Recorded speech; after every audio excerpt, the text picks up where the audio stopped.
إلى حضرة النبي المصطفى سيدنا ومولانا محمد صلى الله عليه وسلم وعلى آله وأصحابه الكرام وإلى الأرواح مؤلف هذا الكتاب ومشايخه ومشايخنا ووالديه ووالدينا وعلى أموات المسلمين والمسلمات والمؤمنين والمؤمنات في مشارق الأرض ومغاربها شيء لله ولهم الفاتحة. أعوذ بالله من الشيطان الرجيم. بسم الله الرحمن الرحيم. الحمد لله رب العالمين الرحمن الرحيم مالك يوم الدين إياك نعبد وإياك نستعين اهدنا الصراط المستقيم صراط الذين أنعمت عليهم غير المغضوب عليهم ولا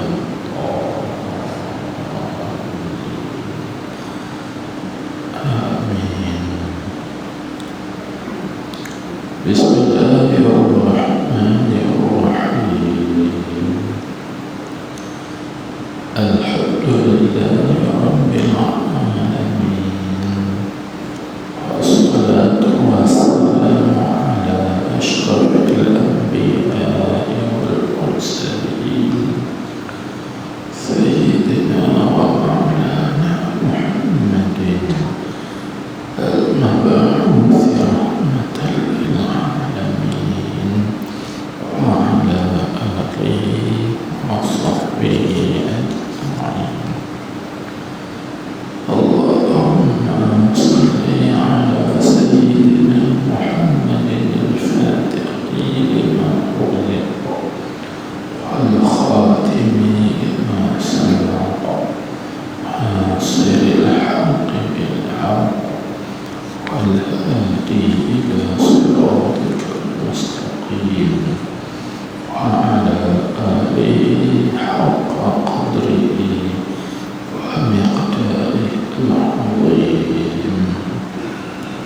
صلاة تفتح لنا بها أبواب الرضا والتيسير وتغلق بها عنا أبواب الشر والتعسير وتكون لنا بها وليا ونصيرا. أنت ولينا ومولانا فنعم المولى ونعم النصير. اللهم افتح لنا أبواب فضلك وانشر علينا خزائن رحمتك برحمتك يا أرحم الراحمين وبجاه سيد الأولين والآخرين. أما بعد، فقال المصنف رحمه الله تعالى ونفعنا بعلومه وبركاته في الدارين آمين يا رب العالمين.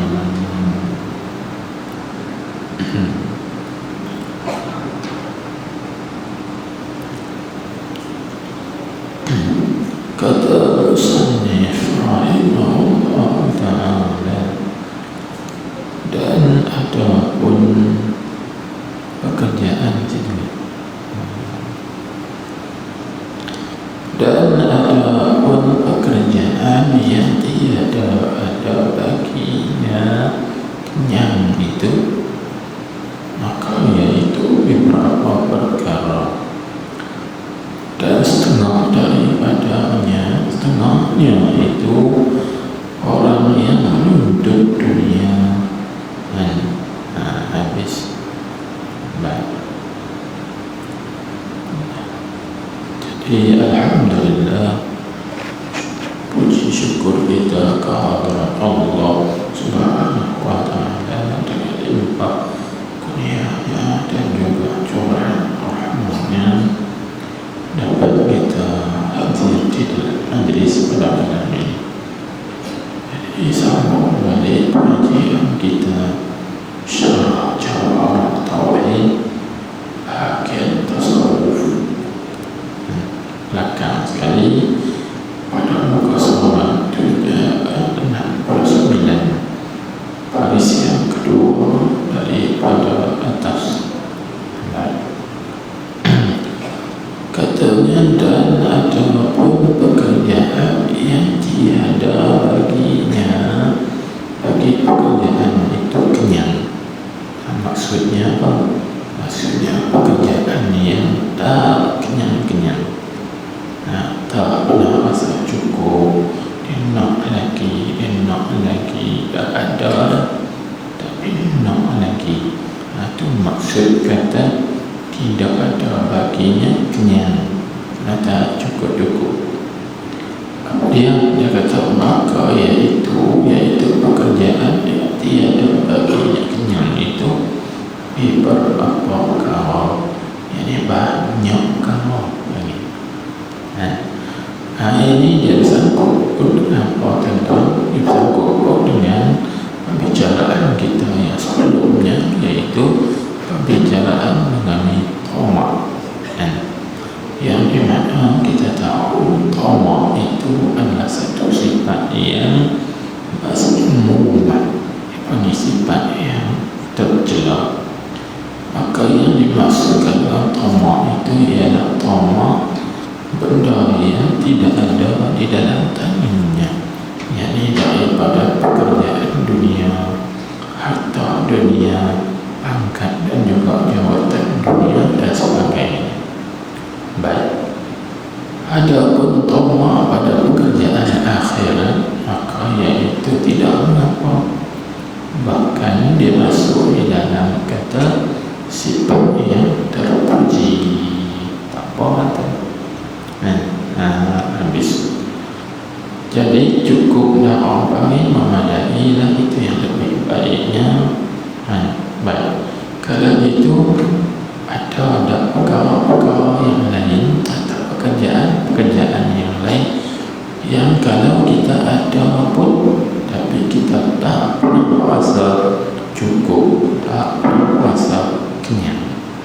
Maka dia jawab di sini, yaitu ada beberapa perkara, banyak perkara. Kalau itu disebut ke semua kan? Tak, disebut setengah saja. Katanya dan setengahnya, yakni setengah daripada beberapa perkara itu apa? Dia panggil orang yang menuntut dunia. Itu jadi orang yang mencari dunia, menuntut dunia, maka tidak pernah rasa kenyang. Walaupun dia dapat banyak harta, dia dapat banyak duit, dia dapat banyak pangkat jawatan, dan juga dia dapat puji-pujian manusia, orang ramai dan sebagainya, tapi dia tak pernah rasa kenyang. Dia nak lagi.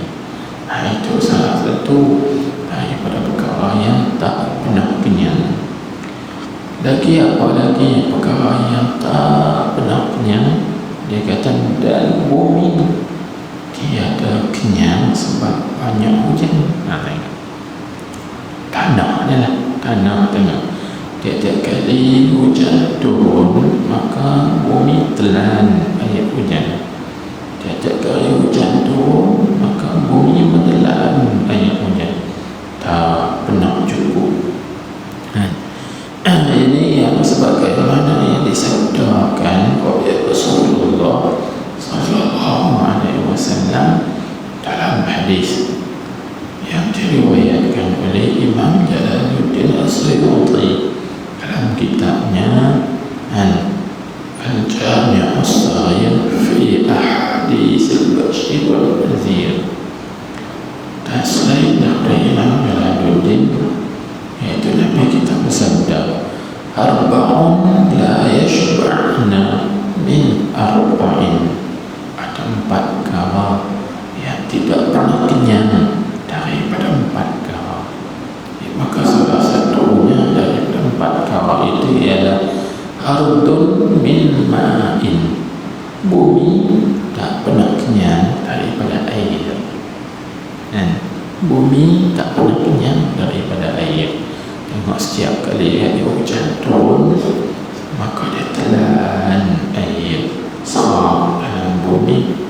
Bila kali hujan turun, maka dia telan air. Terus itu baik.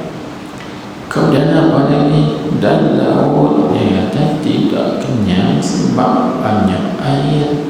Begitu juga. Dan mata mati, mata tiada kenyang sebab banyak penglihatan.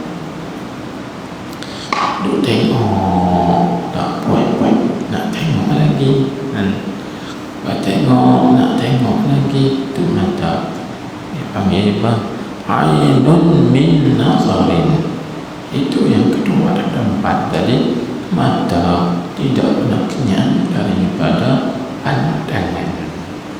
Nak tengok habis. Lepas tu dia kata apa lagi? Dan demikian lagi pula lidah. Lidah juga tak pernah kenyang daripada bercakap. Dan telinga juga tak pernah kenyang daripada mendengar. Sebab itulah dan sebagainya, banyak lagi. Dan ulama tiada kenyang sebab banyak ilmu pula. Macam tu juga. Ini sebagaimana yang disebutkan dalam hadis tadi, iaitu alimun min ilmin. Orang alim tidak pernah rasa cukup, tak pernah rasa kenyang daripada ilmu. Ada satu lagi disebutkan, iaitu apa? Apa dia? Nabi sebut dalam hadis tu, arba'un la yashba'na min arba'in. 4 perkara yang tidak kenyang daripada 4 perkara. Jadi kita sebut dah 3. Bumi tak pernah kenyang daripada air hujan. Lepas tu alim ulama tidak pernah kenyang daripada ilmu. Apalagi mata tak pernah kenyang daripada melihat. Satu lagi hadis, iaitu apa? Unsa min dzakarin. Perempuan tidak pernah kenyang daripada lelaki. Tak pernah kenyang daripada orang lelaki. Faham kan? Tu situ. Baik. Kemudian tengok lagi, dan perihal orang yang arif dan orang yang musyahadah dan mukasyafah dan barang sebagainya. Itulah juga mereka tidak pernah kenyang. Jadi orang arif tidak pernah kenyang daripada ma'rifah. Orang musyahadah pula tidak pernah kenyang daripada syuhud. Begitulah juga orang yang mukasyafah, dia tidak pernah kenyang daripada kasyaf. Dan sebagainya banyak lagi. Tetapi yang disebutkan dalam hadis Nabi sallallahu alaihi wasallam 4 adalah, maka 4 itu panggil adad la mafhuma lahu. Tidak boleh kita ambil faham. Kata tak ada 4 yang lain pada 4 ni, tak ada 4 ni saja. Tak, ada lagi. Cuma Nabi Muhammad sallallahu alaihi wasallam menyebut 4 perkara sahaja, iaitu arba'un la yashba'na min arba'in. Mana ainun min nazarin, unsa min zakarin, ardun min ma'in, alimun min ilmin.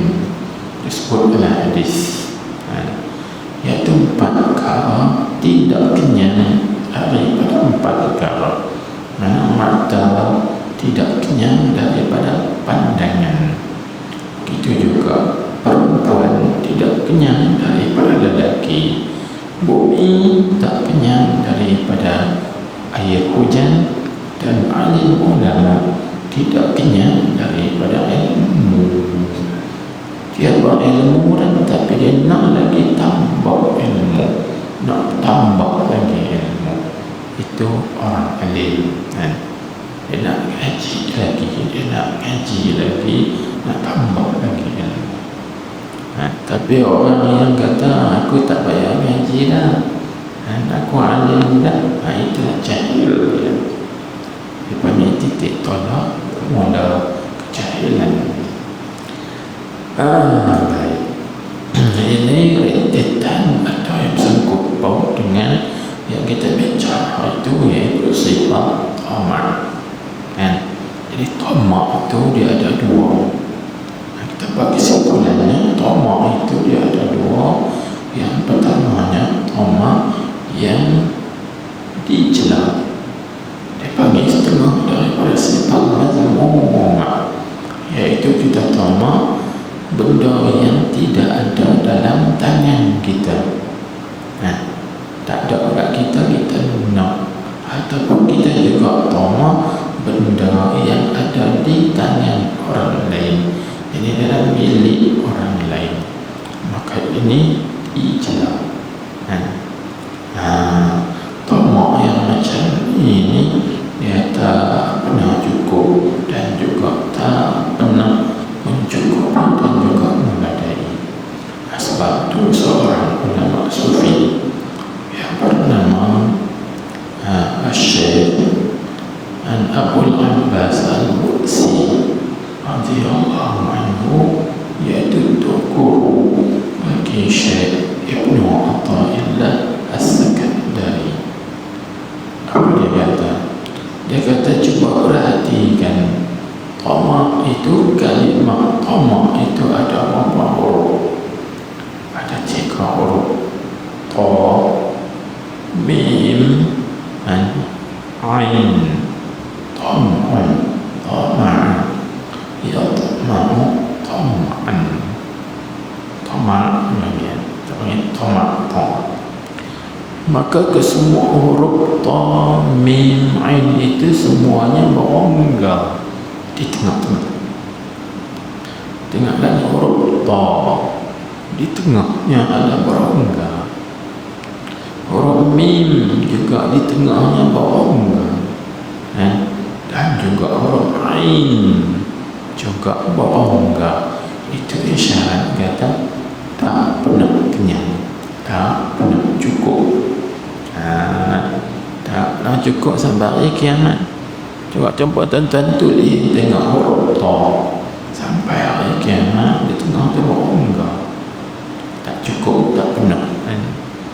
Huruf mim pun serupa juga. Kalau kita tulis mim, di tengah tu ada juga lubangnya. Maka ain itu lagi banyak lubang. Tam'un tak pernah cukup. Baik. Kalau itu lawan bagi tamak, apa dia? Lawan bagi tamak, yang sifat yang berlawanan bagi tamak, apa dia? Kalau kita kata riya, maka sifat yang melawaninya ialah ikhlas. Tak ada. Kalau kita kata takabbur, maka sifat yang melawaninya ialah apa? Tawadhu, rendah diri. Demikianlah juga kalau tamak, maka sifat yang melawani bagi sifat tamak apa dia? Iaitu qanaah. Qanaah itu dengan mana al-iktifa bima a'tahu Allah, rasa cukup, rasa mencukupi dan memadai dengan apa yang diberikan oleh Allah Subhanahu wa taala. Cukup tu panggil qanaah. Maka qanaah ini satu gedung yang tak binasa. Itu disebut dalam kataan ulama, al-qanaatu kanzun la yafna. Qanaah itu ialah diumpamakan seperti gedung yang tak hilang, tak binasa. Bila kita sebut gedung, tuan-tuan faham bagaimana?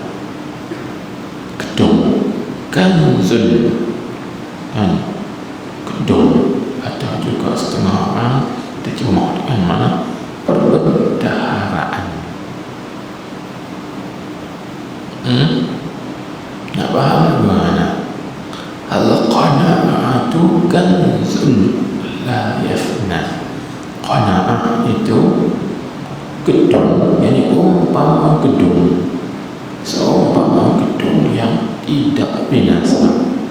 Maksudnya tak habis-habis, semua ada, tak habis-habis, tak binasa. Bahasa kita panggil, kalau kita sebut bahasa mudanya, seperti orang tua kita dulu pada masa muda, dia pada cari harta, simpan dalam gedung, simpan, akhirnya dia mati, dia tinggalkan kita. Pak kita mati pula tinggal anak, anak kita mati pula tinggal cucu, cicit, sampai 7 keturunan, makan tak habis. Ini kanzun la yafna. Dipanggil kanzun la yafna. 7 keturunan, 10 keturunan pun makan tak habis. Kalau ada sifat qanaah, sifat mencukupi dan memadai, tidak tamak pada yang lebih, maka orang itu akan mendapat hayatan thayyibah. Kan dalam ayat Quran itu disebut, dia sebut ayat falanuhyiyannahu hayatan thayyibah, maka kami akan hidupkan dia dengan kehidupan yang baik. Lalu bila mana Rasulullah sallallahu alaihi wasallam membaca ayat ini, disebut falanuhyiyannahu hayatan thayyibah, lalu para sahabat bertanya, ya Rasulullah, wa mal hayatul thayyibah, apakah itu kehidupan yang baik? Qala, Rasulullah sallallahu alaihi wasallam bersabda, al-qanaah, hayatan thayyibah, maksudnya al-qanaah, cukup, memadai. Inilah kita, kalau kita hidup dalam dunia ini, kita ada sifat qanaah, cukup apa yang Tuhan bagi, maka kita akan hidup dalam keadaan yang baik, hidup bahagia, hidup senang, tenteram, selamat. Tapi kalau dalam kehidupan kita dunia ini ada sifat tamak, nak lagi, walau cukup tu, tapi nak lagi, sampai bila tak senang. Sebab kita, hati kita duk risau, duk fikir benda tu, sampai bila tak senang. Maka orang yang ada sifat tamak ini juga, tuan-tuan, iaitulah orang yang ada dalam hatinya sifat fakir. Dia sebenarnya orang miskin. Tu orang miskin, walaupun kita tengok zahirnya, pada hissi, dia panggil pada pandangan hissi, pada pandangan mata zahir, kita nampak dia senang. Sebab apa? Dia duit banyak, dia harta banyak, rumah besar, kan, kereta besar, kenderaan mewah, nampak zahir senang.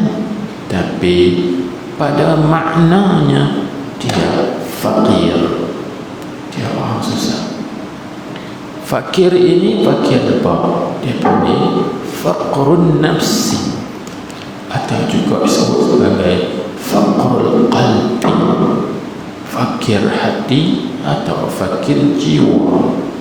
Jiwanya itu miskin, hatinya itu miskin. Maka inilah yang diminta berlindung oleh Rasulullah sallallahu alaihi wasallam dalam doanya, Allahumma inni a'udzu bika minal kufri wal faqri. Ya Allah, aku berlindung denganmu daripada kekufuran dan juga daripada kefakiran. Fakir di situ fakir apa? Bukan fakir harta, tapi faqrul nafsi, fakir jiwa, atau faqrul qalbi, fakir hati. Inilah. Takut tu tengok zahir nampak senang, tapi hatinya susah, hatinya miskin kerana ada sifat tamak, haluba kepada guna yang lain lagi, nak lagi, dah cukup dah tapi nak lagi, miskin hati, susah hati. Maka ini tercela bagi nak masuk dalam kau yang tercela. Baik. Kemudian kita tengok lagi yang seterusnya, apakah sifat-sifat yang tercela. Dia kata, dan arti ujub, riya dan takabur itu, dia kata, makanya itu telah tersebut di dalamnya kitab. Dalam kitab sebutlah, baca lepaslah, tengok balik di sana tu, pada muka surat yang keberapa, tengoklah yang lepaslah tu. Dia dah bincang lah kan. Baik. Dia kata itu, dia kata dan arti ujub ni kita terjemah sebentar lalu, maknanya apa? Kagum diri, bangga diri. Datuk guru kita dulu macam seperti guru saya almarhum Tuan Guru Haji Zakaria, atau yang masyhur dengan Pak Lam Hiyab. Dia terjemah ujub ini maksudnya apa? Dia panggil maksudnya heran diri, serta lupa anugerah dan nikmat daripada Allah. Bahawa ujub dia ada dua. Kita heran diri kita serta kita lupa nikmat daripada Allah, itu tercela. Adapun kalau kita heran diri kita serta kita tak lupa pada Allah, bahkan kita ingat semuanya nikmat daripada Allah, maka itu tidak mengapa. Itu tak apa. Ujub, heran diri. Maka sekarang yang baru sikit ulama terjemah, kita terjemah heran dengan mana? Bangga diri.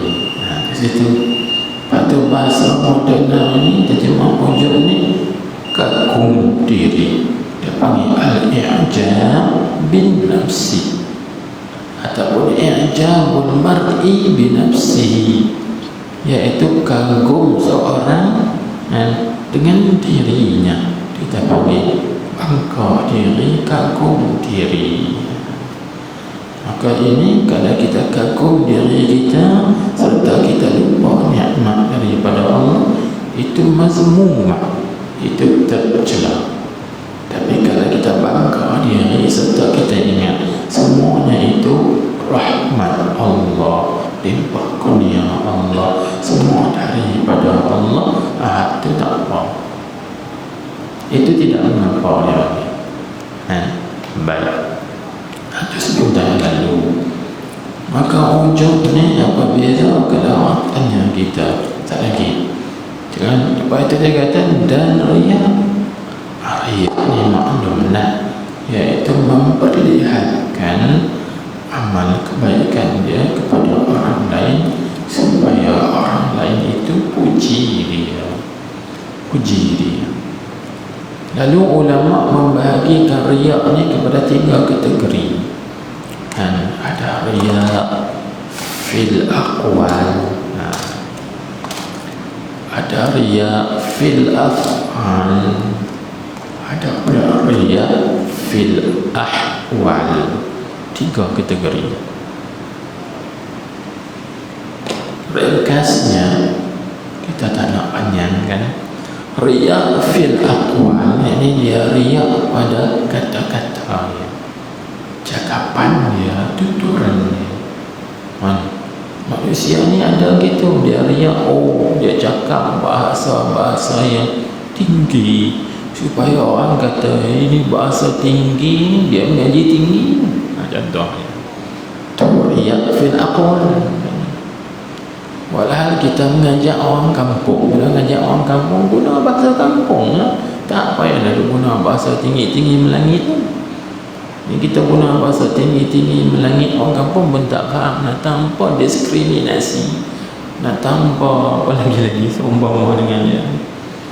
Ini bagi riya fil aqwal, riya pada tutur kata, cakapan, cakap, petak cakap. Itu riya fil aqwal juga tercela. Sebab tu Nabi kita Muhammad sallallahu alaihi wasallam bersabda, umirna an nukalliman nas ala qadri uqulihim. Umirna an nukalliman nas ala qadri uqulihim. Kami, Nabi sebut, kami para nabi-nabi, para rasul-rasul alaihi wasallam, umirna ay ma'asyiral anbiya wal mursalin, kami diperintah, diarahkan oleh Allah Subhanahu wa taala agar kami bercakap dengan orang ramai. Umirna an nukalliman nasa ala qadri uqulihim, ikut sekadar kefahaman mereka, ikut akal mereka. Takkan kita nak syarah dekat orang kampung guna bahasa Inggeris, bahasa orang putih. Takkan kita nak syarah pada orang kampung guna bahasa ekonomi. Tengok akal mereka, kadar kefahaman mereka. Bahasa kampung, gunalah bahasa kampung, bahasa mudah bagi orang faham. Odak, lekeh lah guna bahasa kampung, guna bahasa standard lah. Riya, panggil riya fil aqwal. Walau dia boleh guna bahasa kampung, mudah bahasa cakap, mudah cakap kan. Sahihnya bagi orang mudah faham. Melainkanlah kalau kita cakap di depan kita tu orang-orang yang hebat-hebat, orang yang faham bahasa-bahasa itu ini, kita cakap bahasa yang elok sesuai dengan mereka, akal mereka. Gitu. Dan yang keduanya ada riya fi al-af'al, ada riya pada perbuatan. Riya pada perbuatan ni takut macam yang kita ni. Masa berlakon, masa kita mengajak buatan kan, masa mengajak tu jangan kita ini duduk di atas pentas tunjukkan dengan rakaman, semua buat dengan gaya yang elok, apa semua dengan style itu, style ini. Itu riya fil af'al, riya pada perbuatan. Masalah indah tak ada kata baik kan. Ini takut ni kena jaga. Dan yang ketiga dia panggil riya fil ahwal. Ahwal ni maksudnya keadaan diri dalaman kita, kita nak menunjukkan atau nak menonjolkan hebat kehebatan kita, hal-hal kita dan sebagainya. Itu namanya ahwal. Maka ketiga-tiga ini dilarang. Dia masuk dalam sifat yang mazmumah, yang tercela. Habis. Jadi lawan bagi riya, ikhlaskan cakapan kita, ikhlaskan dalam perbuatan kita, dan juga ikhlaskan di dalam ahwal, keadaan diri kita itu ikhlaskan. InsyaAllah hilanglah riya. Baik. Lepas itu tengok lagi apa lagi. Dia kata dan takabur. Takabur ni bahasa kita bagi apa? Membesarkan diri. Membesarkan dirinya, memperlekeh orang lain, menghina orang lain, besar diri, angkat diri. Itu panggil besar diri, takabur, besar diri, pelekeh diri, pelekeh orang lain. Baik. Kalau gitu tuan-tuan di sini lebih kurang maknanya takabur dengan ujub, lebih kurang. Takabur itu menaikkan diri, bangga diri, kagum dengan diri, itu ujub. Takabur membesarkan diri. Nampak dekat-dekat.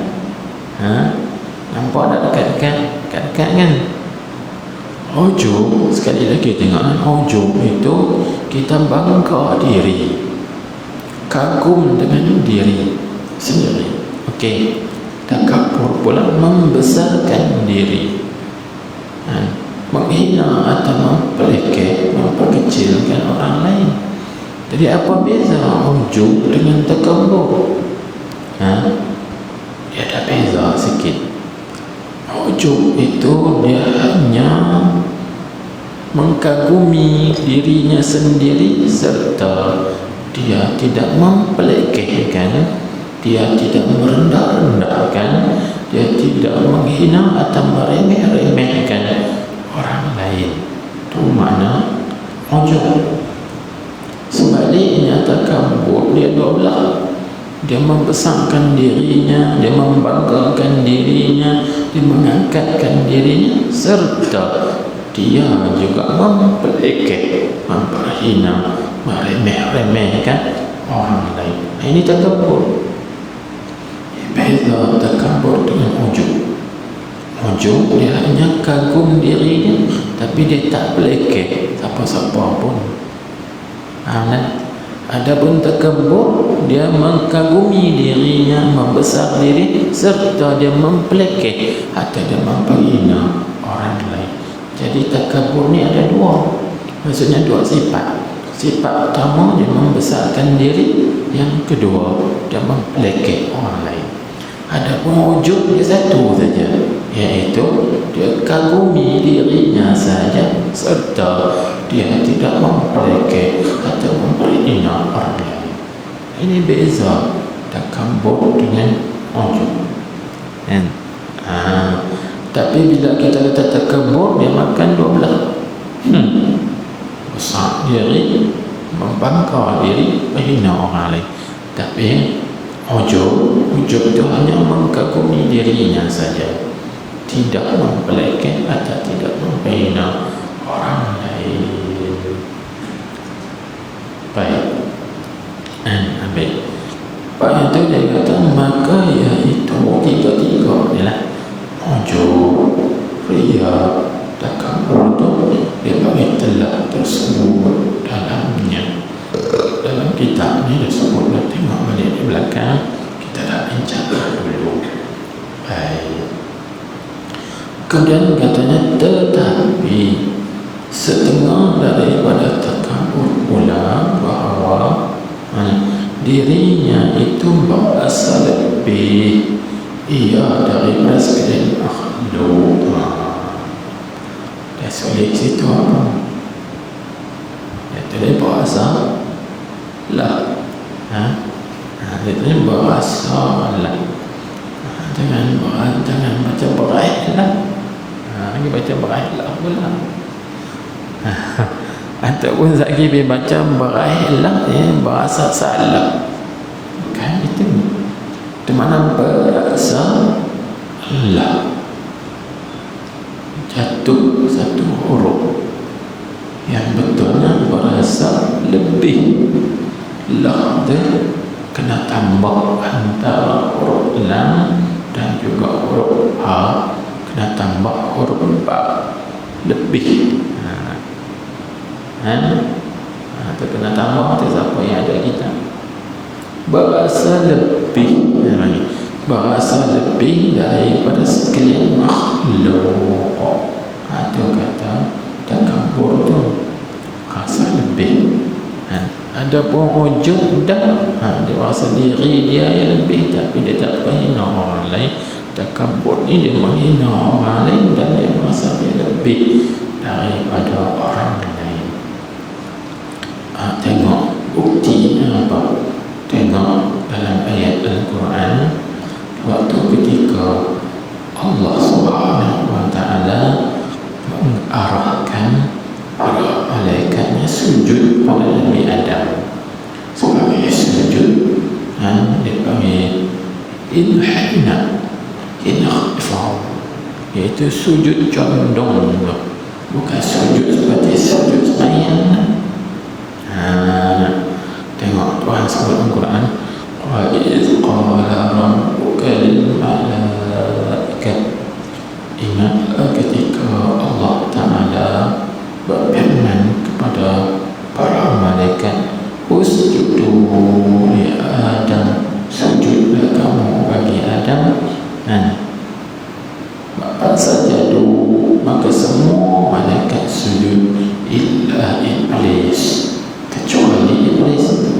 Aba, ia enggan, wastakbara, dan membilang besar dirinya. Tengok, membilang besar dirinya, dia takabur. Wa kana minal kafirin, dan adalah ia tergolong dari kalangan orang kafir. Lepas itu dalam ayat yang lain Allah Ta'ala tanya, bukan makna Allah Ta'ala tanya itu Tuhan tak tahu, Tuhan tahu dah, tapi Allah Subhanahu wa ta'ala nak zahirkan kepada kita supaya kita tahu apa punca istikbar, apa punca takaburnya iblis ni sehingga tak mau sujud kepada Nabi Adam alaihissalam mengikut perintah Allah Subhanahu wa ta'ala. Tuhan tanya, ma mana'aka an tasjuda lima khalaqtu biyadai, apakah sesuatu yang menegah engkau wahai iblis daripada engkau sujud kepada makhluk ciptaanku yang aku jadikan dengan dua qudrat iradatku, dua sifat qudrat iradatku. Apa jawab iblis? Ana khairun minhu. Dia kata ana khairun, aku lebih baik daripada Adam. Lagu mana wajah khairiyah dia? Khalaqtani min tin wa khalaqtani min narin wa khalaqtahu min tin. Engkau ciptakan aku daripada api dan engkau ciptakan Adam itu dari tanah. Jadi aku lebih baik. Ana khairun minhu. Inilah tempatnya ni yang disebut sebagai berasa lebih.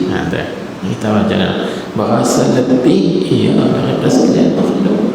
Dia berasa lebih, aku lebih baik pada Adam lagi. Patutnya Adam kena sujud ke aku, bukan aku sujud ke dia. Dia kena sujud ke aku. Maka ingat tuan-tuan puan-puan, hadirin hadirat sekalian, dua kalimah ini, ana satu, pada yang kedua khairun, lebih baik. Ingat tu bahaya. Sebab tu seorang ulama sufi yang bernama Syekh Abdul Rahman Al-Syaruri, biasa tak kita dengar Syekh Abdul Rahman Al-Syaruri ni ulama sufi wali qutub di Tilimsan Maghribi. Dia kata apa? Dia kata wa a'zamun najasat ana. A'zamun najasat yani an-najasatil qalbiyyah, artinya yang paling besar sekali daripada segala najis apa ni? Al-qalbiyyah, najis yang bahasa hati. Najis yang paling besar sekali bahayanya dalam hati kita iaitu ana. Apa makna? Iaitu merujuk kepada ananiyah, keakuan.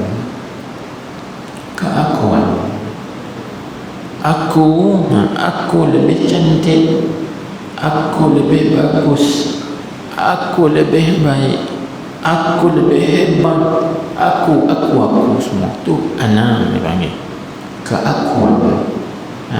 Aku lebih handsome lagi daripada dia, contoh. Aku lebih pandai lagi daripada dia, aku lebih alim lagi, aku lebih bijak lagi, aku. Itu najis yang paling besar sekali. Dia panggil an-najasat al-qalbiyyah, najis hati. Paling bahaya. Ini berlaku kepada iblis. Ana khairun, aku lebih baik lagi minhu, daripada Adam. Inilah bahaya. Sebab itu takabur ini boleh membawa kepada kekufuran, maka akan membawa kepada murtad, terkeluar pada agama Islam. Bahaya. Jangan kita takabur. Dan juga orang yang takabur ini orang yang dimurkai oleh Allah Subhanahu wa ta'ala. Allah Ta'ala akan campakkan dia dalam api neraka tanpa dipedulikan. Pasal apa Tuhan campak dalam neraka? Kerana dia telah merampas sifat yang ketentuan bagi Allah. Itu Nabi itu ada dua sebut dalam Al-Qudsi, faman naza'ani wahidan minhum alqaituhu fi jahannam wa la ubali. Siapa yang mencabut, yang menanggalkan sifat aku, salah satu daripada azamah dan juga kibriya, maka aku akan hentarkan dia, campurkan dia ke dalam api neraka. La ubali, aku tak peduli. Mana itu isyarat kepada kemurkaan Allah, kemarahan Allah Subhanahu wa ta'ala. Habis. Itu disebut di sini dengan apa? Maka iaitu, tengok balik, maka iaitu terlebih jahat sifat yang mazmumah, iaitu mana? Iaitu takabur tu. Takabur tu sejahat-jahat yang paling keji sekali daripada sifat-sifat yang tercela. Apa kita sebut tadi lah, paling besar sekali daripada dosa-dosa, yakni di antara dosa-dosa yang besar. Berarti disebut tadi a'zamun najasatil qalbiyyah ana, terbesar sekali daripada segala najis hati, iaitulah berkata ana, aku tu. Habis. Kemudian katanya, dan arti sum'ah itu mengerjakan ia ibadat supaya didengar oleh manusia, maka iaitu haram. Atau habis sekali panjang. Dia kata ada berarti semua itu mengerjakan dia seorang akan ibadat supaya didengar oleh manusia. Apa maksud? Maksudnya gini lah, kita ambil mudahnya. Dia buat amal ibadat, kemudian dia ceritakan kepada orang lain. Oh, semalam aku bangkit pukul 3 pagi. Lepas tu dah tak ada apa, semayang tahajud 8 rakaat. Lepas tu ada selawat kata Nabi 1000 kali. Lepas selawat tengok tak masa subuh lagi, baca Quran dan boleh 1 juzuk. Itu contoh cerita ke orang. Itu kami semua memperdengarkan, menceritakan amal ibadat kita kepada orang lain. Ini jangan cerita buat apa, bagi Tuhan tahu sudah kan, tak payah orang lain ambil tahu lah. Baik. Kemudian dia kata apa hukum semua ini, katanya maka iaitu haram, halnya ijma', dengan ijma' ulama, tetapi tiada membinasakan ibadat, kerana bahawasanya datang semua itu kemudian daripada mengejar ibadat pada walidnya. Contohnya pahala itu tak batal, ibadat itu tak batal, tiada membinasakan ibadat dia tak batal, tapi batal pahalanya. Pahala tak ada, ibadat ada. Di ibadat itu mujarradatan anis thawab, sunyi kosong daripada pahala. Macam itu. Habis itu hadisnya baik. Lepas itu dia sebut apa? Jikalau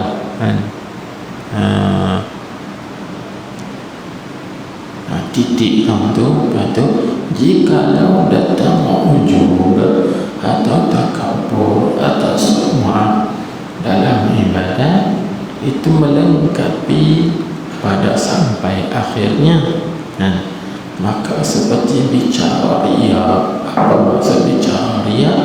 Tuan-tuan tengok baliklah di muka surat 67. Apa maksud seperti bicara ria yang telah tersebut itu? Maksudnya apa? Maksudnya gini, di sini ada 2 qaul atau 2 pandangan ulama. Setengah ulama kata batal ibadat dan juga batal pahala. Itu satu qaul. Dan satu qaul lagi, batal pahala sahaja tapi ibadatnya tidak. Ada orang betul, memang itu. Satu qaul kata batal pahala, batal ibadat dan juga batal pahala ibadat. Kerana nak dapat pahala nak ke mana? Kerana ibadat batal. Nak dapat pahala itu apabila ibadat itu sah dan diterima, baru ada alasan. Ini ibadatnya batal. Bila batal ibadat, pahala pun batal. Gitu. Dan ada kata setengah ulama, ibadatnya itu tidak batal, tapi pahalanya saja yang batal. Pasal apa? Pasal dia mai kemudian. Semua itu datang kemudian daripada selesai buat ibadat. Habis. Maka inilah yang tersebut itu kifayah, memadai. Kifayah itu maksud memadai dan mencukupi bagi orang yang mengenal dia.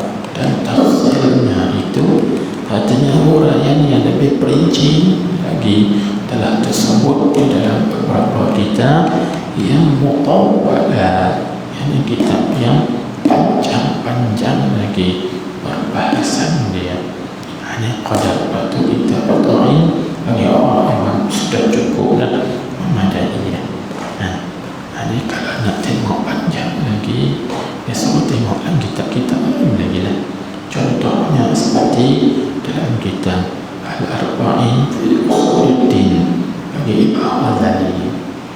Dan juga boleh tengok juga dalam kitab Minhajul Abidin bagi Imam Ghazali. Atau cara mudahnya kalau kita menjauhi, tengok kitab Penawar bagi hati. Itu juga habis. Kemudian katanya dan ada pun segala sifat yang mahmudah. Di sini ada nukta. Pasal tuan kita ini dia membicarakan sifat mazmumah dulu. Lepas itu baru sifat mahmudah. Apa hikmahnya? Hikmahnya dan karena dia mengikut kaedah ulama sufi. Kaedah ulama sufi disebut sebagai apa? At-takhliyah muqaddamatun ala at-takhliyah ala at-tahliyah.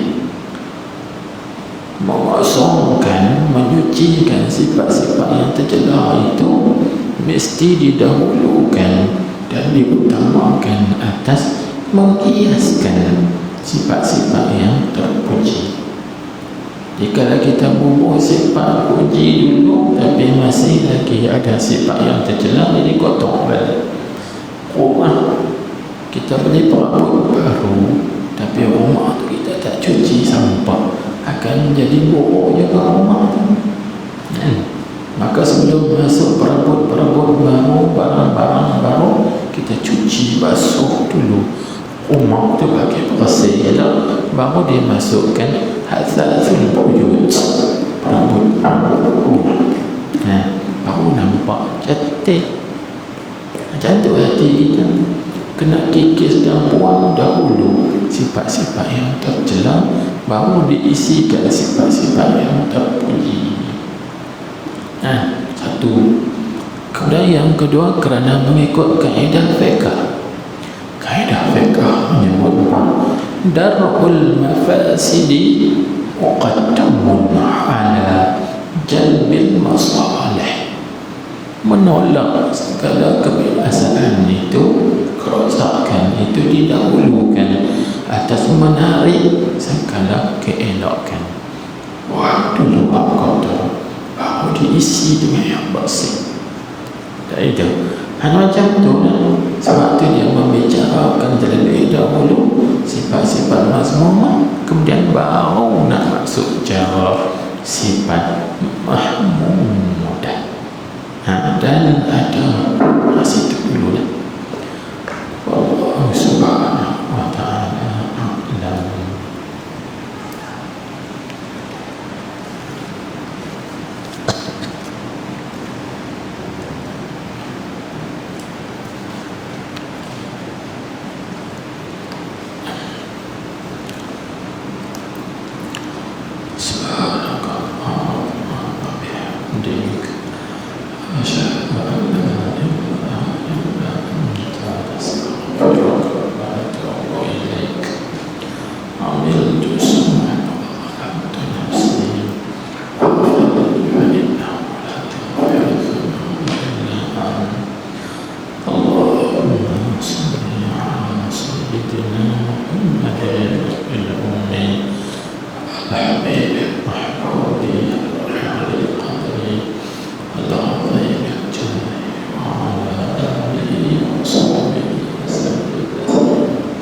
Bismillahirrahmanirrahim.